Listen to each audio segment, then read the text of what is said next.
Hello. सारे यहाँ पर आज बैठे हैं और आज हम लाइव हैं, जैसे कि आप सारे देख रहे हो यहाँ पर। क्यों जी? तो आज आज हम एक रिवीजन कर रहे हैं जिसका नाम है एनवायरनमेंट, जैसे कि आप देख रहे हो। और ये एनवायरनमेंट बहुत ही अच्छा इजी यूनिट है पेपर के लिए। तो अच्छा। आई होप सो अपने को बिना किसी देरी के स्टार्ट करना ठीक पड़ेगा, है। है ना? तो ठीक बिना है। किसी देरी के आइए स्टार्ट करते हैं। ठीक है, समझ गया। तो समझ गया। एनवायरनमेंट की वन शॉट रिवीजन क्या है? आप सब ठीक है। यहाँ पर बैठे हैं और आप सबको पता होगा कि एनवायरनमेंट क्या है ना? Environment and sustainable development. मैं इसे थोड़ा जूम कर देता हूँ। Pow!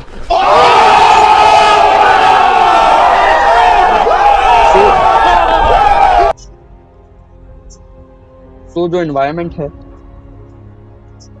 वो, जैसा कि आप देख रहे हो, ये पूरा इन्वायरमेंट है। इन्वायरमेंट बोले तो पर्यावरण, है ना?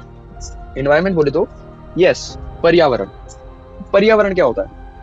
पर्यावरण सर, ये सिंपल सी बात, इन्वायरमेंट होता है ना? तो हम मीनिंग ऑफ इन्वायरमेंट की अगर बात करें, ये एक total planetary inheritance, total of all resources होता है। इनहेरिटेंस क्या होता है? इनहेरिटेंस क्या होता है? ये भी एक टर्म है, इनहेरिटेंस, जैसा कि आप सब यहाँ पर देख पा रहे हैं। इनहेरिटेंस, है ना?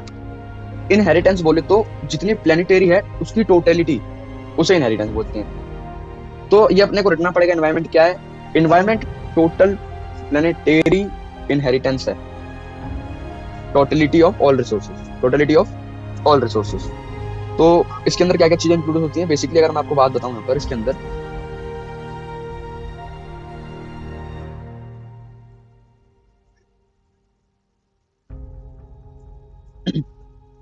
अगर मैं आप सभी को यहाँ पर बात बताऊं, ये क्या चीज होता है? ये होता क्या एनवायरमेंट? इन्वायरमेंट के अंदर दो चीजें होती है, एक एबायोटिक, एबायोटिक थिंग्स, है ना? एक होती है एबायोटिक, एक होती है बायोटिक। अच्छा, एबायोटिक क्या होती है? एबायोटिक वो चीज होती है जो इन्फ्लुएंस करती है अदर फैक्टर्स को।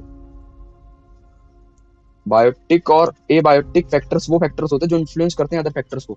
अब इसके अंदर भी कुछ चीजें हैं, तो मैं अभी बैठ रहा हूँ ना, तो इसके अंदर भी अलग अलग चीजें हैं, है ना स्टूडेंट्स? तो इसके अंदर भी अलग अलग चीजें हैं। अलग अलग चीजें क्या हैं? देखो, बायोटिक और एबायोटिक्स ये पार्ट है एनवायरमेंट के। सिंपल सी बात है, इस पार्ट किसके हैं? एनवायरमेंट के पार्ट है ना? Biotic and abiotic. बट इसके अंदर क्या होता है, जो बायोटिक एलिमेंट्स है ना, वो ऑल एलिमेंट्स होते हैं लिविंग थिंग। नहीं समझे? जो बायोटिक एलिमेंट्स होते हैं वो ऑल होते हैं लिविंग थिंग्स, और जो अबायोटिक होते हैं वो लिविंग थिंग्स तो नहीं होते, बट वो उनको माना ऐसा लिविंग थिंग जाता है। बोले तो लीफ, ट्रीज है तो नहीं लिविंग थिंग, बट मान लेते हैं हम कि लिविंग थिंग है। एयर, वाटर, लैंड, नहीं वाटर मतलब मान लेते हैं, ठीक है? अपन ने साइंस में पढ़ा है 8th 9th के अंदर कि लिविंग थिंग वही चीज होती है जो हमें कुछ ना कुछ गिफ्ट दे रही है, कुछ ना कुछ दे रही है। ऑब्वियस सी बात है, वही लिविंग थिंग होगी। बट यहाँ पर ऐसा नहीं है, बट यहाँ पर ऐसा नहीं होता।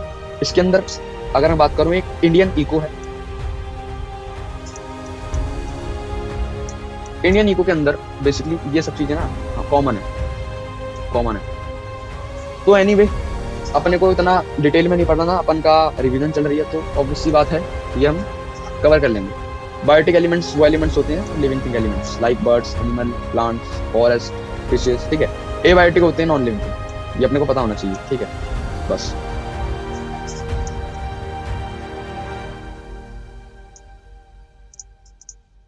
अब हमने अब हमने ये तो पढ़ा है सर कि ये सब, है ना? मीनिंग क्या है? Totality of planetary inheritance of the total all resources. Bio, इसके अंदर दो चीज होती हैं जो फैक्टर्स को अफेक्ट करते हैं, बायोटिक एंड एबायोटिक। एबायोटिक क्या चीज होती है? एबायोटिक वो चीज होती हैं जो नॉन लिविंग थिंग है, और बायोटिक होती है living thing, bird, human beings, हम सारे लिविंग थिंग, है ना? वही बोला गया इसमें। अब फंक्शंस क्या है? एनवायरनमेंट के फंक्शंस क्या है? एनवायरनमेंट के फंक्शन है SAP, सैप। ये मैंने कोड लिखा है, SAP।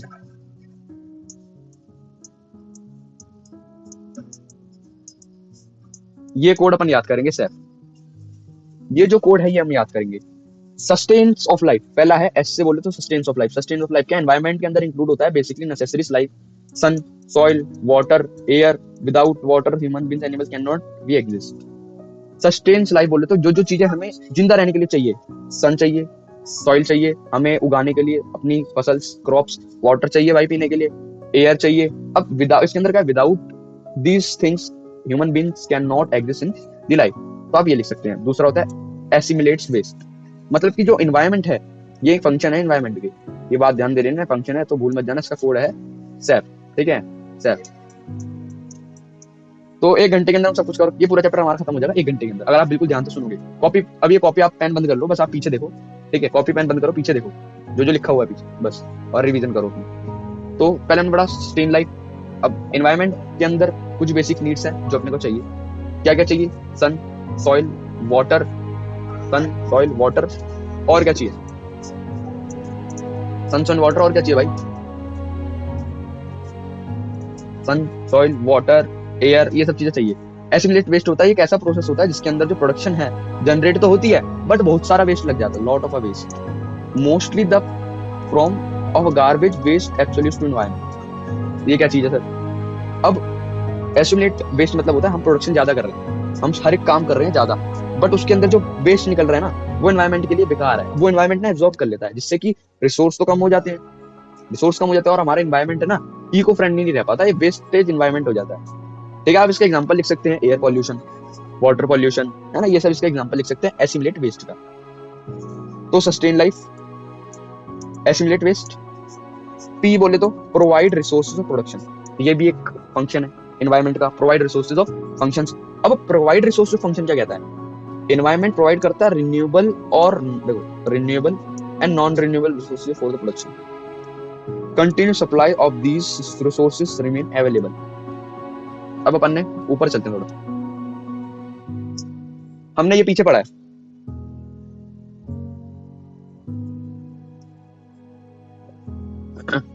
सो हमने ये पीछे पढ़ा है कि बायोटिक और एबायोटिक का चक्कर, ठीक है। अब इसी को हम नया नाम देते हैं रिन्यूएबल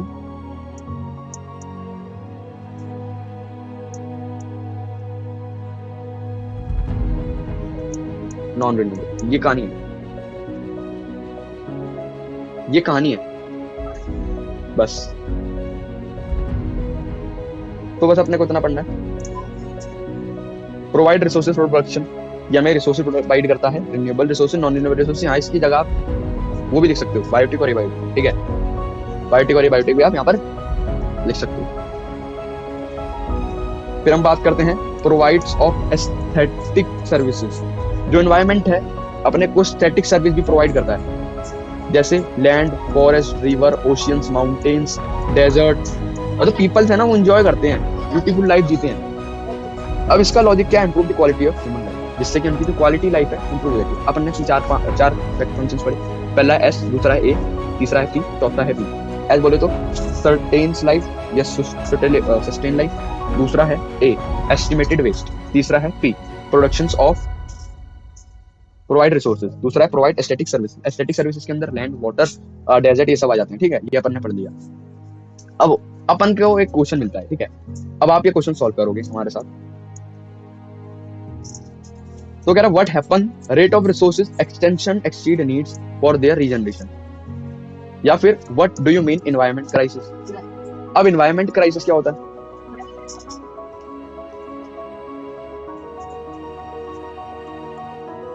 एक मिनट रुक जाओ।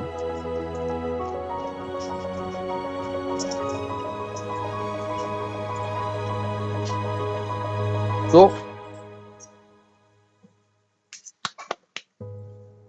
अब एनवायरमेंट क्राइसिस क्या होता है? Environment able to perform the functions. Environment crisis होता है जो फंक्शंस परफॉर्म करता है। बोले तो resource extent is the below rate of resource regeneration, या इसको आप लिख सकते हैं रिसोर्स या स्केर्स। स्केयर बोले तो कमी, किसकी कमी? रिसोर्सेज की कमी, ठीक है, किसकी कमी? रिसोर्सेज की कमी। दूसरा जनरेट करता है वेस्ट, वेस्ट को जनरेट करता है, एब्जॉर्बेशन करता है एनवायरमेंट को। अब ये जो है लीड करता है क्राइसिस को, है ना।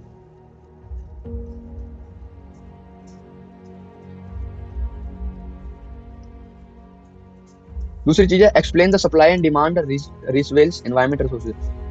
सप्लाई और डिमांड कैसे अफेक्ट करते हैं एनवायरमेंट रिसोर्सेज को। सिंपल सा लॉजिक लगाओ, सप्लाई बढ़ेगी, ऑब्वियस सी बात है डिमांड बढ़ेगी, और जब डिमांड बढ़ेगी तो सप्लाई भी बढ़ेगी। अरे भाई आपने 10 रुपए की चीज मंगाई मार्केट से, तो उस चीज आपकी डिमांड बढ़ी, उस चीज के लिए आपने एक पेन मंगाया तो आपकी डिमांड बढ़ी regarding to this pen, but बाहर से जो मार्केट है वो सप्लाई भी ज्यादा कर देगी पेन के अकॉर्डिंग, इस पेन के अकॉर्डिंग सप्लाई भी ज्यादा हो जाएगी, है ना। तो डिमांड बढ़ेगी, ऑब्वियस सी बात है सप्लाई बढ़ेगी। अब इन्वायरमेंट के हिसाब से कैसे बढ़ेगी वो हम पढ़ेंगे। Demand the receival supply and demand relationship between responsibility of degradation of environment. इन पास जो डिमांड है इन्वायरमेंट और रिसोर्सेज की, सर्विसेज की, वो कम होती है सप्लाई से। कैसे कम होती है सप्लाई से? जो पॉल्यूशन है, pollution was with in absorbing capacity, जो पॉल्यूशन ज्यादा है एब्जॉर्बिंग कैपेसिटी के इन्वायरमेंट के अकॉर्डिंग, जो रेट ऑफ रिसोर्सेज है वो एक्सटेंड हो रहे हैं धीरे धीरे। बस अपने को यही करना है। क्वेश्चन है सप्लाई और डिमांड कैसे अफेक्ट करती है। According to demand and supply, but supply is less according to demand due to pollution वो with in the absorbance capacity. However, ये कंक्लूजन है, ठीक है, कंक्लूजन है कि हाउएवर प्रेजेंटली डिमांड और resources excess of supply, excess of supply बोले तो ज्यादा, बट अभी के अकॉर्डिंग जो डिमांड है ना, सप्लाई, जो सप्लाई है वो डिमांड से कहीं ज्यादा है, beyond the rate of regeneration and the population explosion to advance industry. ठीक है, सबसे बड़ा कारण किसको है? पॉपुलेशन बताया गया इसके लिए। दूसरा क्वेश्चन है explain the opportunity cost of negative environment impact of high expression resources feed to generations reduce the carrying capacity of environment. Opportunity cost क्या है? हमारी बियर करने की कॉस्ट, बियर करने की कॉस्ट अगर नेगेटिव है, एनवायरमेंट का इंपैक्ट जो नेगेटिव, क्वेश्चन समझना है कह रहा कैसे अपॉर्चुनिटी कॉस्ट के अकॉर्डिंग हमारा एनवायरमेंट का इंपैक्ट जो है हाई है, नेगेटिव भी है और हाई भी है। कैसे है क्वेश्चन समझो। हाउ द अपॉर्चुनिटी कॉस्ट, लिखा है how the opportunity cost is negative environment impact, environment impact. तो आंसर कह रहा है कि तो आंसर देख लेते हैं ना। आंसर कह रहा है expression of resources speed then the regeneration of resources reduce of the carrying capacity of environment. क्या है? Environment. Such the situation environment fail, अगर एनवायरमेंट फेल हो रहा है sustain life to lead the environment crisis, तो environment crisis हो जाएगा। Environment Christ बोलते हैं एनवायरमेंट खतरनाक हो जाएगा। ठीक है, दूसरी चीज है अगर क्रिएट हो रहा है explore alternative eco friendly resources को, अगर बढ़ रहे हैं, ठीक है, इको फ्रेंडली रिसोर्सेज, तो हमें अवॉइड करना है एनवायरमेंट क्राइसिस को। Moreover the environment crisis war create the function the health of the problem necessary. और जो एनवायरमेंट क्राइसिस है ना, वो चक्कर क्या है, वो हमारी हेल्थ को भी इफेक्ट करती है। कुछ मेन रीजन यही है, इसलिए हम एनवायरमेंट क्राइसिस को ना इस सिचुएशन में रोक देते हैं, कम कर देते हैं। जिस अगर ज्यादा होगी ना, देखो तो लिखा है moreover the crisis also create the various health problem, तो अपनी हेल्थ प्रॉब्लम बढ़ा देती है। ठीक है, और जो कॉस्ट इन्वॉल्व होती है सर्चिंग करने के लिए ऑल्टरनेटिव रिसोर्सेज, वो बहुत ज्यादा होती है। जैसे आप दुबई गए, वहाँ बहुत सारी खान लगी हुई है पेट्रोल की, ठीक है, वहां अगर आप पेट्रोल लेने जाओ तो वहाँ का प्राइस कम है अकॉर्डिंग टू इंडिया। यहाँ क्या रेट चल रहा है? 95, 105 रुपए लीटर, पर लीटर 105 रुपए पर लीटर। वहां आप जाओगे ना, हमारी अगर करेंसी, उनकी करेंसी, वैसे दुबई की करेंसी हमारी करेंसी से ज्यादा है, but according to this currency, उनकी करेंसी, तो वहाँ जो पेट्रोल है 65, 55 इसके आसपास है पर लीटर। ये रीजन होता है। तो उसमें वही बोल रहा है the opportunity cost is the new alternative resources together the expenditure the cost. अच्छा, इंडिया के अंदर कुछ ऑल्टरनेटिव भी यूज हो गए हैं पेट्रोलियम के। कार्बोनेट वाटर में क्या करना पड़ता है? नमक, पानी के अंदर नमक मिला के उसमें आप हीलियम गैस छोड़ दो, तो वो भी पेट्रोलियम का रिसोर्स, बट वो अभी कारगर नहीं है। तो उस वजह से यहाँ पे कुछ ऑल्टरनेटिव यूजेस ऐसे हैं जो अफेक्ट करते हैं इको फ्रेंडली। अच्छा, तो अभी हम अपने मेन टॉपिक पे चलते हैं, ग्लोबल वार्मिंग। जो मेन टॉपिक है, सबसे बड़ा मेन टॉपिक ये है ग्लोबल वार्मिंग, जो एनवायरमेंट को हार्म करता है। और ये ग्लोबल वार्मिंग किसकी वजह से होता है? हमारी वजह से। ये ग्लोबल वार्मिंग किसकी वजह? आप सबकी वजह से ही, हमारी वजह से, आप सबकी वजह से भी, हमारी वजह से भी। जैसे आपको यहाँ से शास्त्री नगर जाना है, कई बच्चे क्या करेंगे? रिक्शा। कई लोग जो थोड़े रिच घर से हैं, वो अपनी अपनी पर्सनल कन्वेंस से जाएंगे, है ना। तो कहीं ना कहीं वो पर्सनल कन्वेंस जो है एनवायरमेंट को इफेक्ट कर रहा है। कहीं ना कहीं वो पर्सनल कन्वेंस जो है एनवायरमेंट को अफेक्ट करता है due to any some reason, जैसे कि ग्लोबल वार्मिंग की वजह से, ओजोन डिप्लीमेशन की वजह से। अब ग्लोबल वार्मिंग क्या होती है, जैसे हमारी जो टेम्परेचर है अर्थ का या जो हमारे एटमोस्फेयर का, वो हाई हो जाता है, वो जो है हाई हो जाता है। अब उसको लो करने के लिए क्या करना पड़ेगा, इको फ्रेंडली चीजें यूज करो, CCF का कम यूज करो, CFF का कम यूज करो, क्लोरोफ्लोरोकार्बन का, और एयर पॉल्यूशन ना करो, लैंड डिग्रेडेशन मत करो, वाटर पॉल्यूशन, तो उस वजह से ग्लोबल वार्मिंग सही होगी। तो पढ़ते हैं ग्लोबल वार्मिंग क्या है। Global warming is the gradual increase of the average temperature of the earth. अच्छा, इंक्रीज टेम्परेचर ना, कई बच्चे समझेंगे सर इंक्रीज हो गया, टेम्परेचर सीधा बढ़ गया, टेम्परेचर बढ़ गया इन द सेंस तो सर्दी हो गई, ठीक है, कोल्ड हो गया, नहीं। इस टेम्परेचर का बढ़ना इन केस गर्मी होना, टेम्परेचर बढ़ना मतलब कि 216 टेम्परेचर पहुंच गया, मतलब कि बहुत गर्मी हो गई, ठीक है, उस केस में कह रहा है, गर्मी के केस में कह रहा है। तो लोअर एटमोस्फेयर जो है result increase to greenhouse gases during the past century of the atmosphere temperature has rise in 1.1 f 0.6 degree sea level of the sea। तो ये कह रहा है।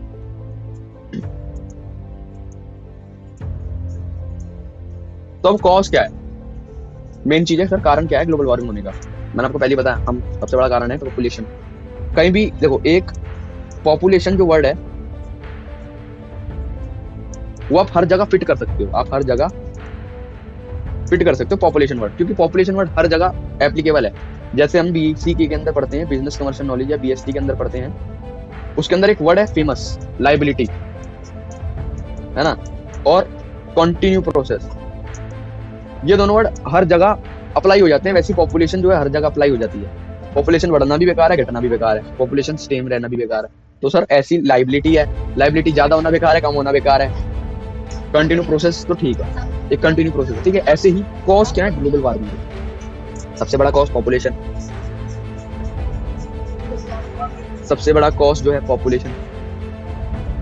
दूसरी चीज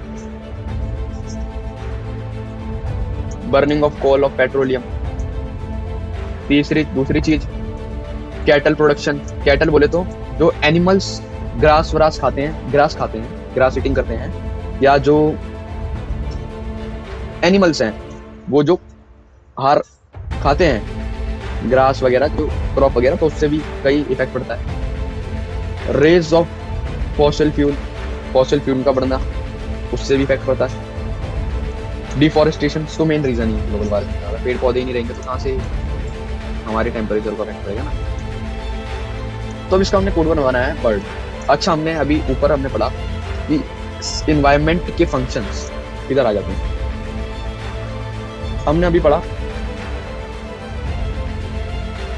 इन्वायरमेंट के फंक्शंस। इसका कोड वर्ड क्या है इन्वायरमेंट के फंक्शंस का? इन्वायरमेंट के फंक्शन का कोड वर्ड है SAP। अब SAPP क्या है? सस्टेन लाइफ है। और क्या है जल्दी बताओ, अभी तो पढ़ा हमने। Assimilated waste good. तीसरी चीज प्रोवाइड करता है प्रोडक्शन रिसोर्सेज। दूसरी चीज प्रोवाइड करता है assimilated waste, assimilated services, waste नहीं सर्विसेज। तो ये तो इनकी चीज है, ठीक है। राइटिंग मत जाओ, राइटिंग बेकार है।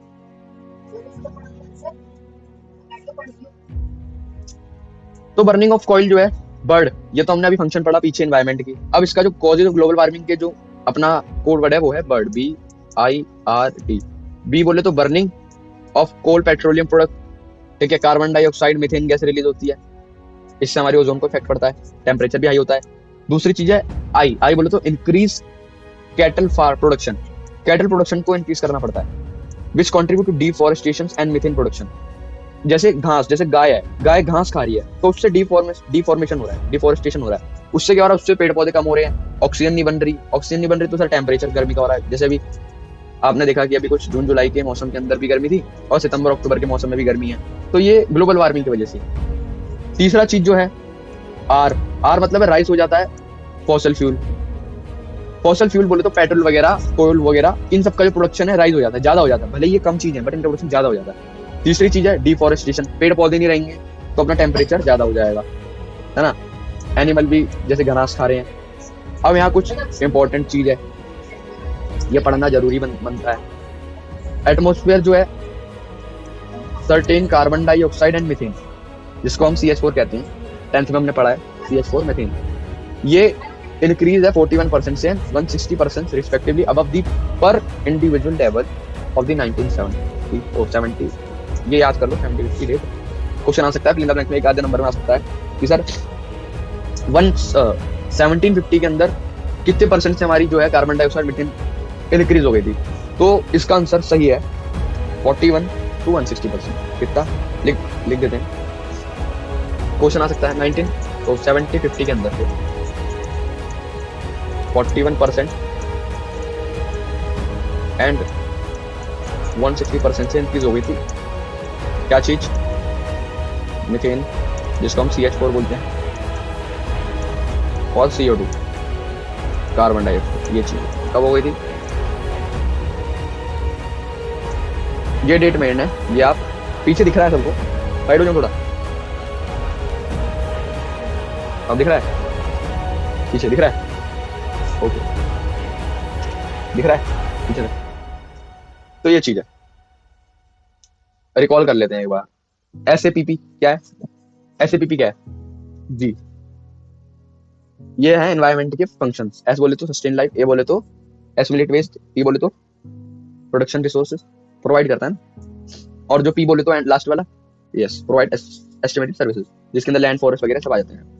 और हमने अभी क्या पढ़ा, BIRD बर्ड करके, कॉजेज ऑफ ग्लोबल वार्मिंग, इसका कोड वर्ड है बर्ड, BIRD बर्ड। अच्छा, कॉजेज ऑफ ग्लोबल वार्मिंग के अंदर क्या है, बी बोले तो बर्निंग हो जाता है कोल पेट्रोलियम्स, जिससे कि टेम्परेचर डाउन हो जाता है, हाई हो जाता है, बढ़ जाता है, गर्मी हो जाती है। दूसरी चीज आई बोले तो इंक्रीज कैटल प्रोडक्शन, गाय घास वास खा लेती है तो उससे डिफॉरेस्टेशन हो जाता है, उस वजह से भी इफेक्ट पड़ता है। अच्छा, कुछ समझना है, पॉपुलेशन डाल देंगे सर, पॉपुलेशन बढ़ रही है, रिसोर्सेज कम है, पॉपुलेशन पेड़ काट रहे हैं, घर बना रहे हैं, उस वजह से भी ग्लोबल वार्मिंग हो रहा है, ठीक है। अच्छा, और BIR, आर से क्या है सर, राइज हो रहा है use of fossil fuels, use of fossil fuel, देखो हमने पढ़ा था अभी, राइज हो रहा है यूज ऑफ फॉसिल फ्यूल, है ना। फिर ऊपर करते हैं IRD, डी से क्या होता है, डिफॉरेस्टेशन, जो सबको पता है। अच्छा, अगर आपको कुछ समझना है कॉजेस क्या है, सबसे पहले पॉपुलेशन लिखो, फिर BIRD करके आप लिख दोगे। अब कॉन्सिक्वेंसेस ऑफ ग्लोबल वार्मिंग, क्या क्या कॉन्सिक्वेंस, क्या क्या कारण तो नहीं हो सकता, क्या क्या वजह है। ट्रॉपिकल स्टॉर्म बिकम स्ट्रॉन्ग, मतलब कि क्या क्या चीजें प्रभावित होती हैं ग्लोबल वार्मिंग से, क्या क्या चीजें प्रभावित होती हैं वो है। ट्रॉपिकल स्टॉर्म हो जाता है भाई, बवंडर आ जाता है, ठीक है, बवंडर स्टॉर्म तूफान। बिकम स्ट्रॉन्गर, आइस मेल्ट हो रही है वर्ल्ड वाइडली, है ना, किस वजह से हो रही है, ये भैया ग्लोबल वार्मिंग की वजह से हो रही है, ग्लोबल वार्मिंग जी, ग्लोबल वार्मिंग की वजह से हो रही है। क्या क्या इफेक्ट पड़ रहे हैं ग्लोबल, ये इफेक्ट है, ऐसे समझो यार, कॉन्सिक्वेंस मैंने गलत लिख दिया, इफेक्ट है, ठीक है, इसका मतलब ही कॉन्सिक्वेंसेस है।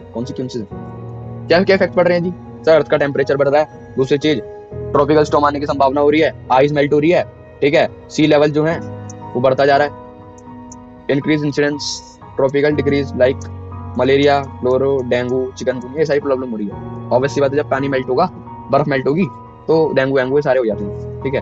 अच्छा, इसका एक और कारण है, जो हमारे पोलर बियर है वो डिस्टिंक्ट हो गए हैं, एक्सटिंक्ट हो गए हैं, दिखाई देना बंद हो गए, 1000 स्पीसीज। पेंगुइन भी आती है, पेंगुइन भी चीज है जो एक्सटिंक्ट हो गई है, ठीक है, कई सारी चीजें एक्सटिंक्ट हो गई हैं, तो शार्क भी कम हो गई है। अच्छा, state of Indian environment, Indian environment का क्या स्टेट है, development of activities of the result pressure limited natural resources. पहला है पुअर्टी कॉजेस एनवायरनमेंट, जो गरीबी है वो बहुत बड़ा रोल प्ले करती है, किसके अकॉर्डिंग, ग्लोबल वार्मिंग के अकॉर्डिंग, एनवायरनमेंट के अकॉर्डिंग। पुअर्टी डिग्रेडेशन, ठीक है, cutting down trees, Paul views, animal populations, ठीक है, एनिमल पॉल्यूशन, वेस्ट। अब देखो मैं आपको बताता हूँ क्या चक्कर है, अगर आपको नहीं समझ आ रहा कुछ तो उसके अंदर आप ये पॉइंट ऐड कर दो कि जो पॉवर्टी है वो कॉज है एनवायरनमेंट का। क्यों, वो डिग्रेडेशन कर रहे हैं, कटिंग कर रहे हैं ट्री को, चूल्हे पे खाना बना रहे हैं, ठीक है, जो गरीब लोग हैं, पुअर लोग हैं, वो ऐसे काम कर रहे हैं। ओवर ग्रेजिंग ऑफ एनिमल्स को चारा खिला रहे हैं, है ना, पुअर लोग, उनको पैसा तो है नहीं जिससे कि वो चारा खरीद के लाए, तो जंगल में ही भेज रहे हैं, जाओ बेटा तुम एनिमल्स को कह रहे हैं कि जाओ तुम यहाँ से ये खाओ, मतलब ओवर ग्रेजिंग करो।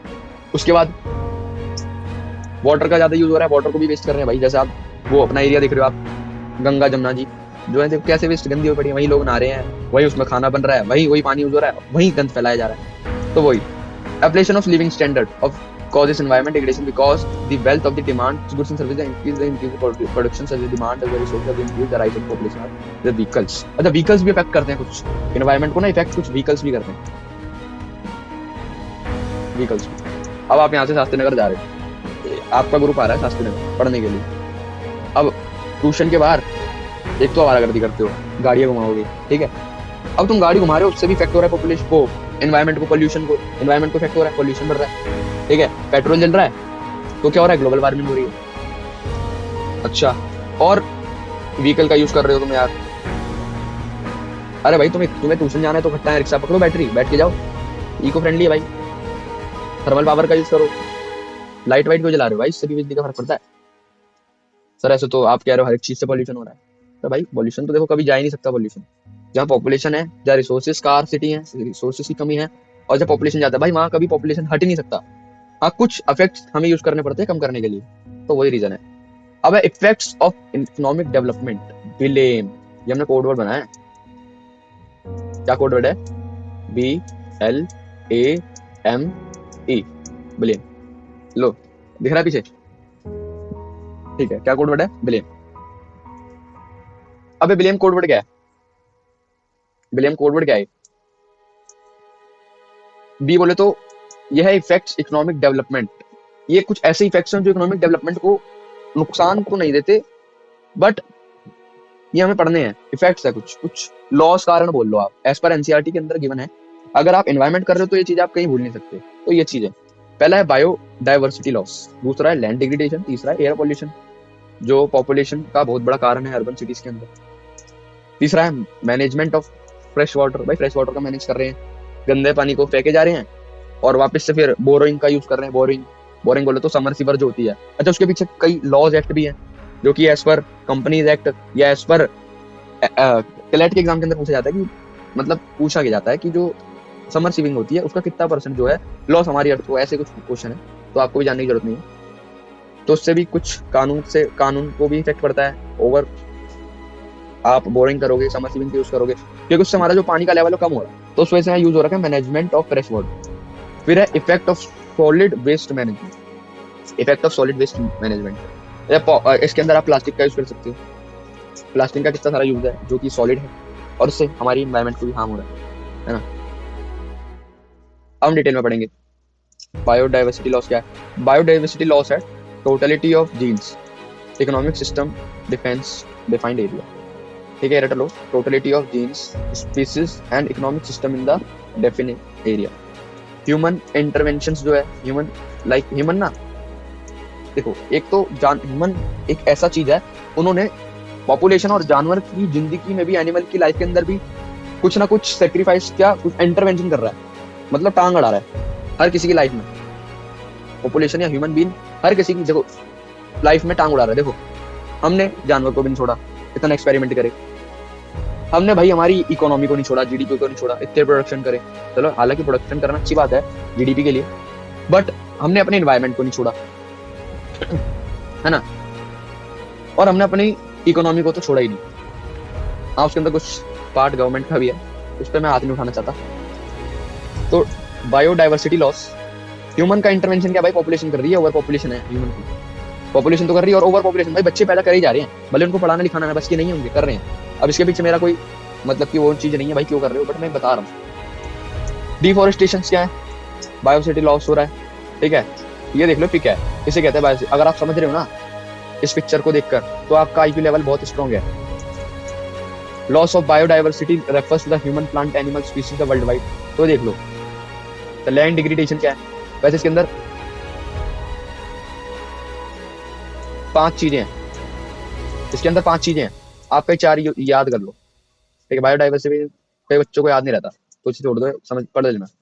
लैंड डिग्रेडेशन बोले तो लैंड को खराब करना, बंजर करना.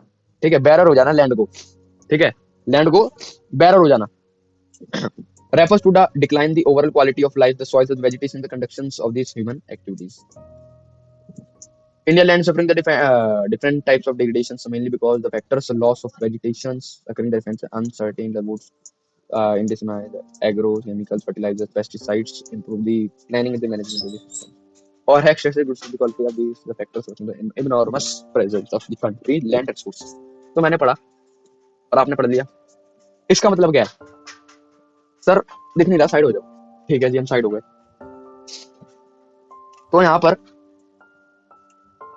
क्या मतलब है लॉस? मतलब लैंड डिग्रेडेशन से कैसे लॉस हो रहा है? एक तो उसका कारण है फर्टिलाइजर यूज करना, पेस्टिसाइड्स यूज करना, जो कि आप यहाँ पर देख रहे हो। दूसरी चीज है ओवरग्रेजिंग। तीसरी चीज है fuel of would border extension, है ना, तीसरी चीज। और दूसरी चीज है ओवरग्रेजिंग। तीसरी चीज है प्रेशर जो है agriculture pressure the human sustain the enormous pressure the country land resources. अच्छा, लैंड जो सफरिंग हो रही है डिग्रेडेशन मेनली बिकॉज एक ही कारण है वेजिटेशन अकरिंग, है ना। इसको भी आप पढ़ लेना। ये ऐसे फोटो बनी हुई है, ऐसे हमारी जो लैंड डिग्रेडेशन हो रही है। ये इको पार्ट है, ये डिस्ट्रॉय पार्ट है। फिर है एयर पॉल्यूशन। एयर पॉल्यूशन सभी को पता है एयर पॉल्यूशन क्या होता है। एयर पॉल्यूशन हार्मफुल है एनवायरनमेंट के लिए, अपने को पता है। इसका जो majorly air pollution world wide the urban area से आता है और व्हीकल का यूज करने से भी आता है। इसको गवर्नमेंट इंटरवेंशन करती है, गवर्नमेंट टांग अड़ाती है। हर एक चीज में इंटरवेंशन मतलब है टांग अड़ाना। गवर्नमेंट टांग अड़ा के कैसे एयर पॉल्यूशन को कम करती है? ओड एंड इवन चलाना। हाँ, एक दिन ओड की गाड़ी, एक दिन इवन की गाड़ी, ठीक है, उसके अंदर पढ़ेंगे, वही है। Vehicular invention the particular concern the maximum impact of general populations. कहीं कुछ समझना है तो जनरल पॉपुलेशंस, पॉपुलेशन एक ऐसा नाम है, मैंने आपको बताया, जो हर किसी फिट हो जाता है, पॉपुलेशन। तीसरी चीज है, अच्छा ये इंपॉर्टेंट है, हम पढ़ेंगे। The number of motor vehicle increase in 3 lakhs इन 1951। 1991 में 3 लाख से जो मोटर व्हीकल्स हैं वो बढ़ गई थी 267 करोड़। 2003 में 67 करोड़ हो गई थी। 2003 के अंदर जो पर्सनल ट्रांसपोर्ट व्हीकल है, 2 व्हीकल और कार ओनली, वो 80% जो है टोटल नंबर ऑफ रजिस्ट्रेशंस थी। ये जो दिखा रहा है हमें एयर पॉल्यूशन दिखा रहा है, नहीं समझे? इसके अंदर अपने को कुछ फिगर्स दे रखी है डेटा को एनालाइज करने के लिए। वो डेटा को एनालाइज कैसे करा है? कह रहा है सर 1951 के अंदर 3 लाख व्हीकल्स यूज हो रही थी। 2003 के अंदर 67 करोड़ यूज हो रही थी व्हीकल, जिससे कि एयर पॉल्यूशन बहुत ज्यादा था अकॉर्डिंग टू 2003। ये कहना चाह रहा है।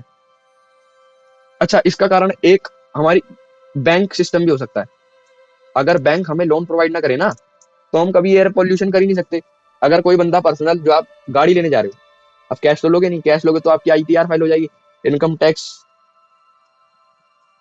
जो इनकम टैक्स ITR बोले तो इनकम टैक्स रिटर्न आपको ज्यादा भरना पड़ेगा, फिर इनकम टैक्स वाले छापा मार देंगे जी। तो आप कैश तो ले नहीं सकते गाड़ी, तो ऑब्वियसली बात आपको EMI करवानी पड़ेगी, लोन लेना पड़ेगा बैंक से। अगर गवर्नमेंट कह रहा हूँ, बैंक जो है आपको लोन दे ही ना, तो ना एयर पॉल्यूशन होगा ना ही आप गाड़ी लोगी।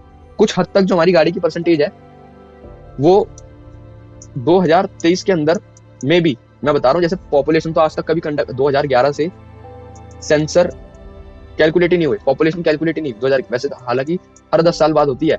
अभी 2020 में होने वाली थी, तो 21 में होने वाली थी, है ना। उसके अंदर कोरोना आ गया था, तो उस वजह से अभी तक तो पॉपुलेशन को कैलकुलेट हुई नहीं। तो 2023 में मैं अपना आइडिया बताऊं कि जो गाड़ी की रेट है वो कम से कम 1 लाख के करीब पहुंच जाएगी, इन केस जब बैंक जो है लोन ना दे दो गाड़ी वगैरह के लिए। आप इस पढ़ाई के लिए भी दे दे भाई, पढ़ाई के लिए तो जरूरी है लोन, ठीक है, उस केस में कह रहा हूं। तो अब वे है कैसे हम एयर पॉल्यूशन को कंट्रोल कर सकते हैं। पहला है दिल्ली मेट्रो। दिल्ली के अंदर देखो, दिल्ली के अंदर क्या, हर स्टेट के अंदर एक अपनी अपनी मेट्रो लग गई है, तो उससे आप आ जा सकते हो, लिखा है इसके अंदर। दूसरी चीज है प्रमोट करो व्हीकल्स को। अच्छा, व्हीकल्स यूज कर रहे हो ना, तो CNG वाले यूज करो, क्योंकि जितने भी आप देख रहे हो सुबह सुबह हमारे घरों के पास कूड़े वाली गाड़ी आती है, एक ही इरादा सच कर दिया है ना, ये वाला जो आता है, तो उसके अंदर जो वेस्ट ले जाते हैं ना, वो गवर्नमेंट की तरफ से, मोदी सरकार जी ने वो इंटरवेंट किया है कि वो गाड़ी जाएगी, उसके अंदर आप कूड़ा फेंकोगे। उससे एक बेनिफिट्स क्या है, जो जितने भी कूड़ा ले जा रहे हैं, जितना भी गार्बेज ले जा रहे हैं, जितना भी वेस्ट ले जा रहे हैं, वो फाइनल प्रोडक्शन किस्ट में CNG के अंदर कन्वर्ट कर देते हैं। जो वेस्ट है ना, वो जो कूड़ा ले आ रहे हैं, वो CNG में कन्वर्ट कर देते हैं। तो एक फायदा है कि अगर आप गाड़ी यूज करो तो CNG वाली यूज करो, फ्यूल वगैरह वाली यूज ना करो। इंस्टेंट मतलब होता है ना, इंस्टेंट मतलब होता है रादर देन, ठीक है, रादर देन मतलब हालांकि। Use of clean fuels, LPG house hold, जैसे कि आप देख रहे हो LPG लिबरलाइजेशन, पॉपुलाइजेशन ग्लोबलाइजेशन वो नहीं है, LPG गैस है, जैसे कि हर घर के अंदर LPG की पाइपलाइन जा रही है ना, वो यूज करो, उससे भी एयर पॉल्यूशन नहीं होता भाई, ठीक है। टेक्नोलॉजी का कम से कम इस्तेमाल करो भाई, यही कह रहा है। देखो अभी जैसे हमारा अक्टूबर का महीना चल रहा है, ठीक है, इसके अंदर कई बच्चों को खांसी जुकाम है, मेरे को भी है, तो वो एक सबसे बड़ा कारण है एयर पोल्यूशन, है ना। अब है management of fresh waste. Management of fresh waste, water की क्वालिटी जो है कंसीडर करता है, determine the world mining expected rivering rafting that this, ठीक है। टॉक्सिक केमिकल्स, जैसे कई लोग फिशरिंग कर रहे हैं, मछलियों को पकड़ रहे हैं, तो उसके अंदर केमिकल डाल देते हैं एरिया के अंदर कि जहाँ जितने भी मछली है वो सारी मर जाए, तो टॉक्सिक केमिकल का इस्तेमाल हो रहा है, ठीक है। रिमूव कर रहे हैं हम ड्रिंकिंग वाटर को, और जितने भी फंक्शंस फैसिलिटीज है वो बढ़ा रहे हैं। ऐसे ही इसके अंदर लिखा है कि ग्राउंड वाटर जो है कम होता जा रहा है, हम बोरोइंग कर रहे हैं, सबमर्सिबिंग कर रहे हैं। डायरेक्टली इम्पैक्ट हमारा क्या पड़ रहा है, वाटर बॉर्न पे पड़ रहा है, जो हमारा वाटर का जो लेवल है कम हो रहा है। इससे पता क्या होता है, इससे हमारी बिल्डिंग के गिरने के चांसेस ज्यादा है। फैक्ट है, आप गूगल पे सर्च कर लेना, what is the cause of to giving, एक तो दिखाएगा अर्थक्वेक, एक दिखाएगा अर्थक्वेक के द्वारा बिल्डिंग गिर जाती है, और दूसरा होता है वाटर का लेवल कम, उस एरिया के अंदर वाटर का लेवल कम होने से बिल्डिंग गिर जाती है। अच्छा, जहाँ इस समय मैं रह रहा हूँ करंटली, जहाँ लोकेशन है दिल्ली के अंदर, उसके अंदर जो सी लेवल है, वाटर लेवल है, वो पता कितना है, वो है 160 फीट। कहाँ, हमारे यहाँ 2016 से 2019 के अंदर 80 फीट पर आता था पानी, अब पता कितना हो गया, 160 फीट। मतलब कि पाइप और गया हुआ है। जो जिनको सबमर्सिबल लगा रखा है उनको प्रॉब्लम फेस करनी होती है कि हर साल के अंदर आपको पाइप जो है एक्सटेंड करवाना होता है, हर 1-2 साल में। तो उससे क्या होता है, उससे जो वाटर का लेवल कम हो जाता है। अब पढ़ते हैं इफेक्ट क्या होता है वेस्ट का। मेन जो ज्यादातर सिटीज है ना, वो एक प्लास्टिक वगैरह यूज कर रही है, ठीक है। उससे क्या ना, हमारी जो वेस्ट और डिस्पोज नहीं हो पाता। इनएडुकेट्स ऑफ डिस्प्रेजेंट ऑफ द प्रॉब्लम्स हेल्थ, इससे हमारी हेल्थ को भी कई सारी प्रॉब्लम आ रही है। म्युनिसिपल सॉलिड वेस्ट MSW, ठीक है, hazard waste disease water supply, ठीक है। और क्या है इसके अंदर, तो आज के लिए भाई इतना ही। आज हमने 2 चीजें करी हैं।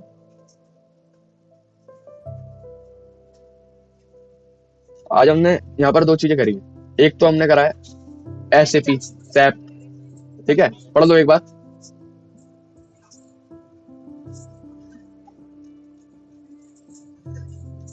और फिर उसके बाद हमने पढ़ा है ग्लोबल वार्मिंग। कल हम पढ़ेंगे इसका ओजोन लेयर वगैरह जो पार्ट है। ग्लोबल वार्मिंग देख लो, वर्ड जो है causes of global warming. Cause of global warming के अंदर क्या है, BIRD वर्ड, ठीक है। और इसके अंदर हमने BLM पढ़ा। BLM क्या है, बायोडाइवर्सिटी, लैंड डिग्रेडेशन, तो हमने ये भी पढ़ लिया। और जितना बचा हम सारे कल पढ़ेंगे, ओके। वो आज के इतना ही, ठीक है। यू कैन गो, टाइम आपका हो चुका है। बाहर वाले जो बैच अंदर भेजेंगे। Subscribe to my YouTube channel and press the bell icon for more such meme templates.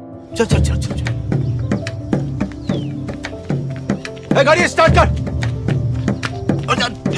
चल चप्पल छूट गया। हम फर्स्ट, गाड़ी चला